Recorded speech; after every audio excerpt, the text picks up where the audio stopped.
History of Islam. Suleiman bin Abdul Malik. The end of Musa bin Nasir.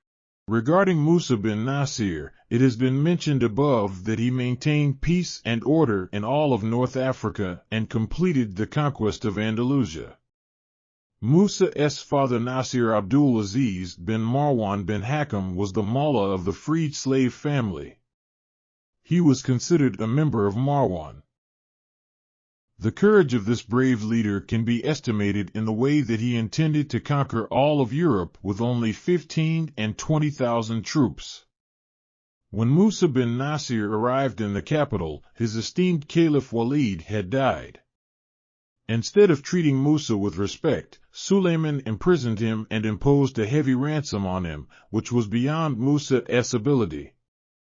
Even Musa had to ruin his reputation by asking the Arab chiefs to pay the ransom, and all his honor and dignity were destroyed. Among the prominent chiefs of Walid's time, only Muslima bin Abdul Malik was spared from the favors of Suleiman, and Suleiman continued to keep him in his position and rank. What to say to this obedient emir? Muhammad bin Qasim, may Allah have mercy on him, was a very righteous, far-sighted, and pure-natured Muslim. Too, this accident was not an ordinary accident. It was a great tragedy that happened in this ummah and caused irreparable damage to the Islamic Caliphate. He had nothing to do with the matter of the crown, so Solomon did not include him in the list of his enemies. History of Islam. Suleiman bin Abdul Malik. Yazid bin Milab. It has been stated above that Hajjaj was angry with Malab's sons and imprisoned Yazid bin Malab along with his brothers. Ibn Abdul Malik was the governor of Palestine.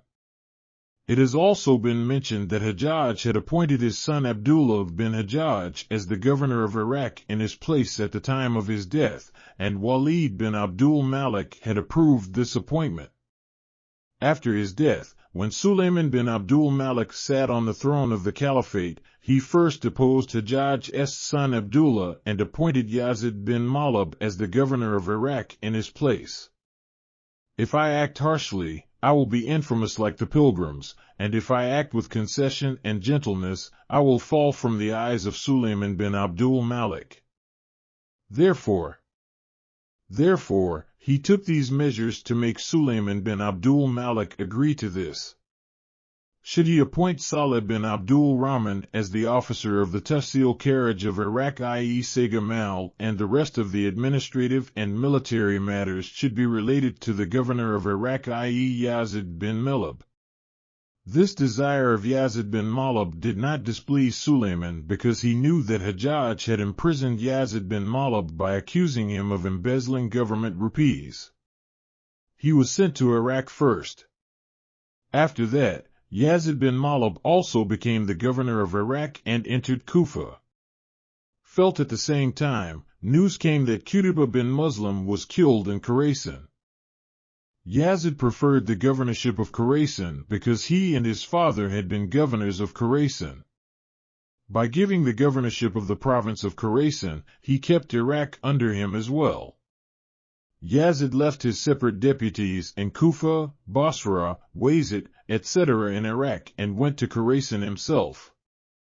But after that, he marched on Jurjan and reconciled by receiving fines and tribute from the rebel leaders here.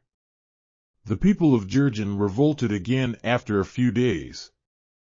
Yazid marched and killed 40,000 Turks in a battle by placing the foundation stone of the city of Jurjan in his hands. He appointed Jam bin Zahar Jafi as the ruler on his behalf.